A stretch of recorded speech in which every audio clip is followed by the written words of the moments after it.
Hello friends, welcome back to my channel. This is Mr. Chutke helping you today with redox reactions. Now many students have problems in balancing of redox reactions. So now what are we going to discuss is how to find out the oxidation number. Now in order to balance a chemical equation, especially a redox chemical equation, you need to first understand how to find out the oxidation number. So here we are going to find out the oxidation number of Mn. So जिसका भी आपको oxidation number find out करना है, पहले तो उसको x ले लो आप, right? Take Mn as x. Okay, and we know the oxidation number or valency of potassium is +1, so +1 plus x. Oxygen का valency है -2, we know that. -2 into 4 equal to 0. So why equal to 0? Because there is no charge on KMnO4. KMnO4 neutral molecule है, इसके ऊपर कोई charge नहीं है. So we will write +1 plus x -2 into 4, right? तो ये क्या हो जाएगा? -2 into 4 -8 equal to 0. अब +1 -8 क्या है? -7 हो जाएगा of course, and x will become equal to +7. -7 going on the other side, it will become +7. इसका मतलब क्या है कि manganese is losing 7 electrons to form the compound KMnO4. What is oxidation number? एकदम crude और textbook वाला definition नहीं, raw definition जो आपको समझ में आए. ऐसा क्या है definition उसका कि the number of electrons lost and the number of electrons gained by an element to form the compound is called as the oxidation number. Okay, तो ऑक्सीडेशन नंबर क्या है? ऑक्सीडेशन नंबर क्या है? जब आप कोई भी एलिमेंट इलेक्ट्रॉन गेन करता है तो वो माइनस में आएगा, और जब इलेक्ट्रॉन लूज करता है तो वो प्लस में आएगा. जैसे यहाँ पे मैंगनीज 7 इलेक्ट्रॉन्स लूज कर रहा है, तो ये किस में आ रहा है? प्लस में आ रहा है. सो आपको प्रूव करके दिखाता हूं कि it is losing 7 electrons to form the compound KMnO4. Manganese का एटॉमिक नंबर कितना है? मैंगनीज का एटॉमिक नंबर 25 है. Then we are having the electronic configuration 1s2 2s2 2p6 3s2 3p6 4s2 3d5. ये इसका इलेक्ट्रॉनिक कॉन्फ़िगरेशन है. अब सिर्फ हम लोग आउटर मोस्ट शेल का इलेक्ट्रॉनिक कॉन्फ़िगरेशन देखेंगे. तो आउटर मोस्ट शेल में we are having 4s2 3d5. आपको यहां पे क्लियरली दिखाई दे रहा है कि मैंगनीज के आउटर मोस्ट शेल में there are a total of 7 electrons. 7 electrons है मैंगनीज के पास, मैंगनीज के आउटर मोस्ट शेल में. अब जब KMnO4 बनाना है तो उसका स्ट्रक्चर कुछ इस तरीके से होगा.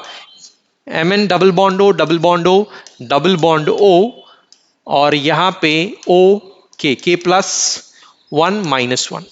तो MnO4 पे चार्ज क्या है? MnO4 पे चार्ज है -1. के बाद में लिखता हूं लगा तो ठीक है. Now see for example manganese is losing 7 electrons. कैसे प्रूव करेंगे? ऑक्सीजन ये world second most electronegative element है.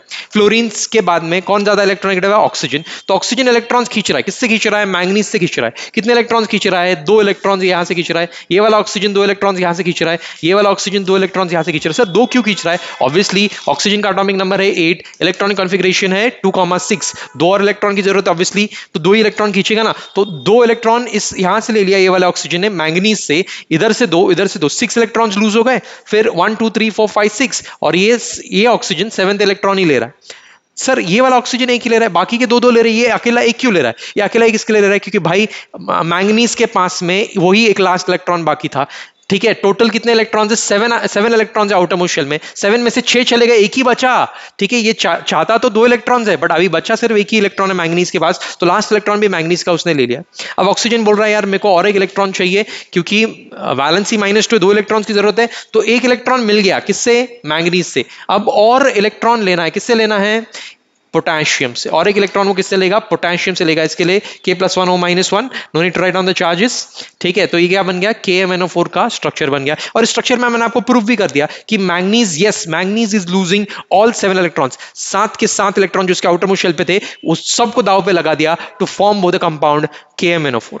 ओके, वैसे ही अगर ऑक्सीडेशन नंबर आपको K2Cr2O7 का फाइंड आउट करना है, K2Cr2O7 का ऑक्सीडेशन नंबर फाइंड आउट करना है, तो Cr को हम लोग लेंगे x, रादर 2x, क्योंकि Cr2 है तो 2x.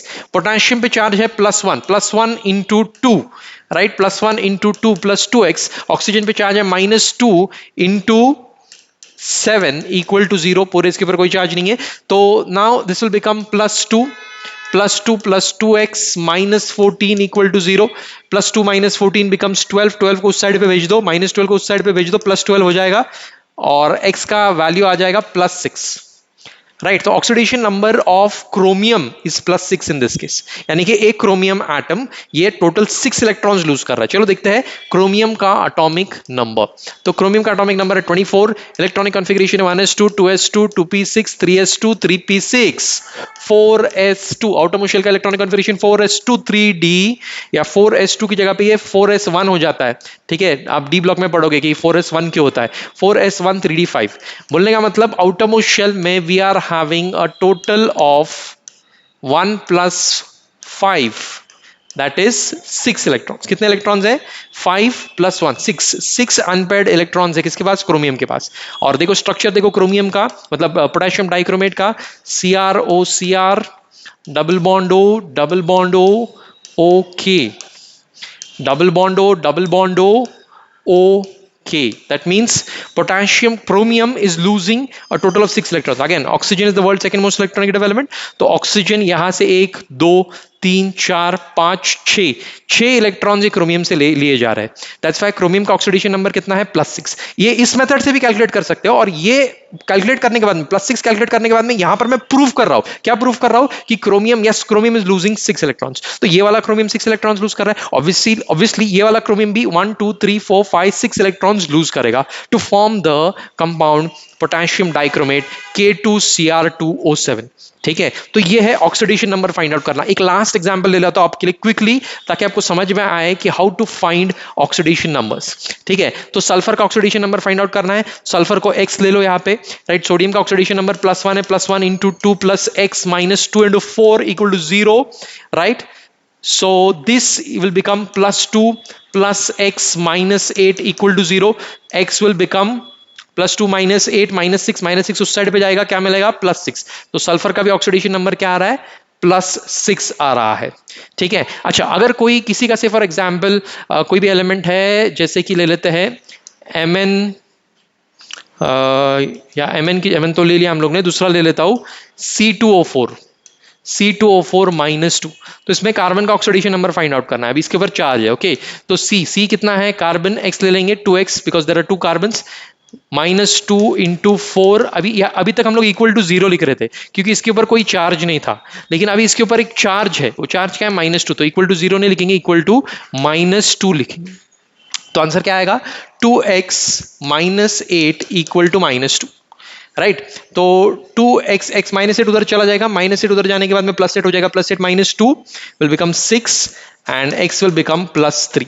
तो C2O4 में चार्ज, कार्बन के ऊपर चार्ज कितना है? हर कार्बन के ऊपर चार्ज है +3। ये ऑक्सैलेट आयन है, ऑक्सैलेट आयन में कार्बन के ऊपर चार्ज +3 है।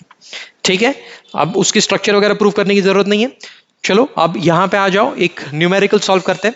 अच्छा, रिडॉक्स रिएक्शन सॉल्व करने के 2 मेथड्स है। एक मेथड है ऑक्सीडेशन नंबर मेथड, दूसरा मेथड है आयन इलेक्ट्रॉन मेथड। तो oxidation number method, ion electron method, कोई भी मेथड आप यूज कर सकते हो जो आपको एग्जाम में न्यूमेरिकल में जो स्पेसिफाई किया गया है वो मेथड आप यूज कर सकते हो। तो अभी हम लोग जो मेथड यूज कर रहे हैं वो है आयन इलेक्ट्रॉन मेथड, और वो भी एसिडिक मीडियम में। 2 मीडियम रहते हैं, again acidic medium, basic medium. Acidic medium अगर है तो आप अनलिमिटेड H+ आयंस यूज कर सकते हो रिएक्शन को बैलेंस करने के लिए, H+ आयंस और वाटर। वैसे ही अगर बेसिक मीडियम है तो आप अनलिमिटेड OH- आयंस यूज कर सकते हो, जितने यूज करने यूज करो बैलेंस करने के लिए। क्या? OH- आयंस अगर बेसिक मीडियम है तो। अगर एसिडिक मीडियम है simply use H+ ions to balance. तो अभी आपको एग्जाम में ऐसा इक्वेशन दिया गया है, राइट। इक्वेशन को आपको क्या करना है? बैलेंस करना है यूजिंग आयन इलेक्ट्रॉन मेथड। तो भाई आयन इलेक्ट्रॉन मेथड में क्या होता है कि इक्वेशन को हम लोग पहले जज करते हैं कि किसका ऑक्सीडेशन हो रहा है, किसका रिडक्शन हो रहा है, उसको 2 पार्ट्स में स्प्लिट कर देते हैं, और स्प्लिट करने के बाद में वापस एंड में उसको यूनाइट करते हैं। ये पूरे प्रोसेस को थोड़ा ध्यान से देखो, समझ में आएगा आपको। ठीक है, तो यहां पे Cr2O7 2- है, ठीक है। तो अभी Cr2O7 2- का अगर ऑक्सीडेशन नंबर फाइंड आउट करूं +6 आता है, थोड़ी देर पहले करके देखा है हम लोग ने। ठीक है, K2Cr2O7, राइट। तो उसमें से Cr2O7 -2 है, Cr का चार्ज क्या आएगा? +6। अब C2O4 का भी करके देख लिया, क्या आया था? +3, 2 मिनट पहले किया है, राइट। +3 यहां पे, या +3 is the charge on C2O4। फिर हाइड्रोजन पे तो दिया गया है +1 है, Cr का +3 है, कार्बन का यहाँ पे +4 आएगा, और वाटर का कैलकुलेट करने की जरूरत नहीं है हमको। तो अभी हम लोग क्या करेंगे? आइडेंटिफाई करेंगे। देखना कि +6 का क्या हो रहा है? +3। Cr में +6 का +3 हो रहा है, नंबर कम हो रहा है। नंबर कम हो रहा है मतलब 3 इलेक्ट्रॉन वो गेन कर रहा है, और जब इलेक्ट्रॉन गेन कर रहा है तो क्या हो रहा है? रिडक्शन हो रहा है। Of course reduction is gain of electrons, RIG, reduction is gain of electrons. तो इसका रिडक्शन हो रहा है, राइट, इसका रिडक्शन हो रहा है, obviously oxidising agent reduces itself and oxidises the species, तो इसका रिडक्शन हो रहा है। And at the same time अगर आप देखेंगे +3 का यहाँ पे क्या हो रहा है, +4 हो रहा है, मतलब नंबर बढ़ रहा है। पहले 3 इलेक्ट्रॉन लूज कर रहा था, अब कितने इलेक्ट्रॉन लूज कर रहा है, 4 इलेक्ट्रॉन लूज कर रहा है, तो this is undergoing oxidation. Right, what is it undergoing? Oxidation. यहाँ पे reduction, यहाँ पे oxidation. Why? Because oxidation is loss of electrons. What is oxidation? Oil.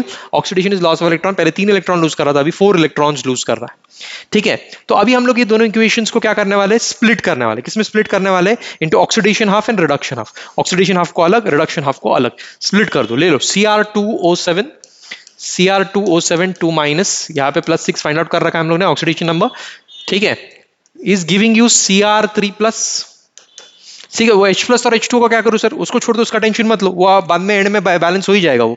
ठीक है, तो Cr2O7 2- और गिविंग यू Cr3+, और ये आपका रिडक्शन हाफ है, reduction is gain of electrons, and oxidation half क्या है, C2O4 2-, ये हमारा oxidation is loss of electrons, तो इसका क्या बन रहा है, CO2 बन रहा है। तो इधर क्या हो रहा है, +3 to +4 हो रहा है, +3 to +4, ये रिडक्शन है, ये ऑक्सीडेशन हाफ है। ठीक है, अब रिडक्शन हाफ हम लोगों ने स्प्लिट कर दिया इक्वेशन को, रिडक्शन हाफ स्प्लिट कर दिया, ऑक्सीडेशन हाफ स्प्लिट कर दिया। अभी इसको बैलेंस करना शुरू कर दे, दोनों को इंडिविजुअली बैलेंस करो, इंडिविजुअल बैलेंस करो, और वो बैलेंस करने के बाद में देन लास्ट में दोनों इक्वेशंस को यूनाइट करेंगे। तो जब हम लोग बैलेंस कर रहे हैं तो अभी जाहिर सी बात एकदम क्लियरली दिखेगा, अंधे को भी दिख जाएगा कि ये Cr2 है और इधर एक ही Cr है, तो इसको बैलेंस करो, 2Cr लिखो, 2Cr3+ लिख दिया बैलेंस करने के लिए। ऑक्सीजन कितने यहाँ पे, 7 ऑक्सीजन, और इधर एक भी ऑक्सीजन नहीं है, तो इसको बैलेंस करने के लिए यहाँ पे हम लोग लिखेंगे 7H2। अगर ऑक्सीजन लेकर आना है तो कहां से आ सकते हैं, वाटर में से, तो 7H2 कर दिए, 7 ऑक्सीजन इधर, 7 ऑक्सीजन इधर, बैलेंस्ड। बट उसको ऑक्सीजन को बैलेंस करने के चक्कर में आपने हाइड्रोजन इंबैलेंस हो गए, 7 to the 14 hydrogen right hand side पर है और लेफ्ट हैंड साइड पर एक भी हाइड्रोजन नहीं है, तो यहाँ पे मैं डायरेक्टली लिखूंगा 14H+। याद रहे एसिडिक मीडियम है, चाहिए उतने H+ में यूज कर सकता हूं, 14H+ यहां पर मेरे पास है, मतलब ले लिए मैंने। ठीक है, 14H+ + Cr2O7 2- Cr3+ 7H2, इसमें सब कुछ बैलेंस हो गया। अब सब कुछ तो बैलेंस हो गया, लेकिन इलेक्ट्रॉन्स का क्या, इलेक्ट्रॉन्स क्या, Cr+6 से +3 हो रहा है, मतलब 3 इलेक्ट्रॉन गेन कर रहा है। 3 इलेक्ट्रॉन कौन गेन कर रहा है, एक Cr 3 इलेक्ट्रॉन गेन कर रहा है, यहाँ पे 2 Cr है, 2 Cr है, मतलब ये टोटल +3 + +3 +6 इलेक्ट्रॉन्स गेन करेंगे। कितने इलेक्ट्रॉन्स गेन करेंगे, 6 इलेक्ट्रॉन्स ये लोग गेन करेंगे। ठीक है, to form this equation 6 electrons ये लोग गेन करेंगे। देन अब यहां पे देखो +3 का +4 हो रहा है, मतलब एक इलेक्ट्रॉन वो लूज कर रहा है, पहले 3 इलेक्ट्रॉन लूज कर रहा था, अब 4 इलेक्ट्रॉन लूज कर रहा है, मतलब एक एक्स्ट्रा इलेक्ट्रॉन क्या हो गया, लूज हो गया, तो इट इज लूजिंग 1 इलेक्ट्रॉन। अच्छा, ऑक्सीजन का बैलेंस कर लो, चक्कर फिट कर लो, यहाँ पे कितने 2 कार्बन है, तो ये 2 कार्बन, ऑक्सीजन भी बैलेंस हो गया, इधर 4 ऑक्सीजन, इधर 2 2 4, तो ऑक्सीजन कार्बन सब बैलेंस हो गए। बट ये इक्वेशन भी पूरा बैलेंस्ड है, ये ऊपर वाला इक्वेशन भी पूरा बैलेंस्ड है, लेकिन लेडीज एंड जेंटलमैन, ठीक है, एक बात आपको बहुत अच्छे से याद रखनी है कि यहां पे ये अगर 6 इलेक्ट्रॉन गेन कर रहा है तो इसको भी 6 इलेक्ट्रॉन लूज करने चाहिए ना।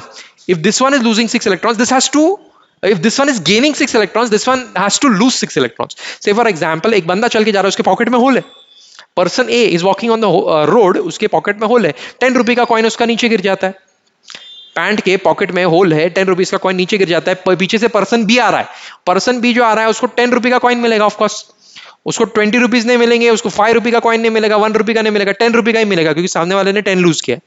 तो अगर इसको 6 रुपीज मिल रहे हैं तो जाहिर सी बात है कि इसको 6 लूज करना पड़ेगा। So in an equation the number of electrons lost should be equal to the number of electrons gained. अभी ये इक्वल है क्या, यहाँ पे नहीं है, ये 6 गेन कर रहा है, ये 1 लूज कर रहा है, तो इसको इक्वल करना पड़ेगा। सर कैसे इक्वल करेंगे, मल्टीप्लाई डिवाइड, आपको जो चाहिए कर सकते हो। ठीक है, तो यहाँ पे इसको मल्टीप्लाई करते हैं, इंटू 6 से मल्टीप्लाई करते हैं, और इसको into 1, of course into 1 has no meaning, right, तो इंटू 6 से मल्टीप्लाई करते हैं ताकि 6 इलेक्ट्रॉन हमारा मैच हो जाए।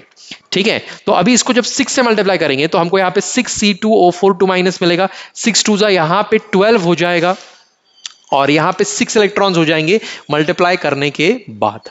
तो अभी number of electrons gained are equal to the number of electrons lost, क्योंकि हम लोग ने 6 ले लिया, ये पहले 2 था तो इसका 6 2 12 हो गया, और यहाँ पे 1 था तो 1 6 6 इलेक्ट्रॉन्स यहां पर हो गए। तो अभी ये दो इक्वेशंस हमारे एकदम परफेक्टली बैलेंस्ड है और रेडी है। किस चीज के लिए रेडी है, फिर से रिकंबाइन होने के लिए रेडी है, क्योंकि दोनों को इंडिविजुअली हम लोगों ने परफेक्टली अच्छे से बैलेंस कर दिया इलेक्ट्रॉन्स के साथ। ठीक है, तो अब जो कंबाइन, फिर से रिकंबाइन करने के वक्त आपको कुछ चीज पे ध्यान देना है। वो ध्यान किस चीज पे देना है कि whatever is same on the LHS and RHS. LHS और RHS पे अगर कोई चीज सेम है तो उसको कैंसिल कर दो. क्या सेम है? ये 6 इलेक्ट्रॉन्स और ये 6 इलेक्ट्रॉन्स यहाँ पे सेम है. इसको सेम कैंसिल करने के लिए हम लोग ने number of electrons lost should be equal to number of electrons gained, ये रूल अप्लाई किया. नहीं तो अगर सर इसको कैंसिल नहीं करेंगे तो देखो कितनी बेवकूफी लगती है कि 6 इलेक्ट्रॉन्स गिविंग 6 इलेक्ट्रॉन्स, कितना पागलपन लगता है ये. 6 electrons giving 6 electrons, isn't it? तो इसमें कोई मतलब ही नहीं. या CO2 गिविंग CO2, पागलपन हो जाएगा ना. तो पहले तो 6 इलेक्ट्रॉन 6 इलेक्ट्रॉन कैंसिल हो गया. और कुछ सेम है क्या? नहीं, और कुछ सेम नहीं है. तो चलो अभी कंबाइन करते हैं इक्वेशन को. Whatever is written on the left hand side you please write it on the left hand side. Combine करके लिखो 14H plus Cr2O7, right, Cr2O7 2 minus plus 6 C2O4, C2O4 ये वाला इधर लिख दिया. जो कुछ भी लेफ्ट हैंड साइड पे था वो लेफ्ट हैंड साइड पे लिख दिया. फिर राइट हैंड साइड पे 2Cr3 plus 7H2O plus 12CO2. बाकी कुछ बचा राइट हैंड साइड पे? नहीं, राइट हैंड साइड का सब कवर कर लिया, लेफ्ट हैंड साइड का सब कवर कर लिया. एंड ये आपका final balanced redox equation. This is the final balanced redox equation. I hope you are getting it.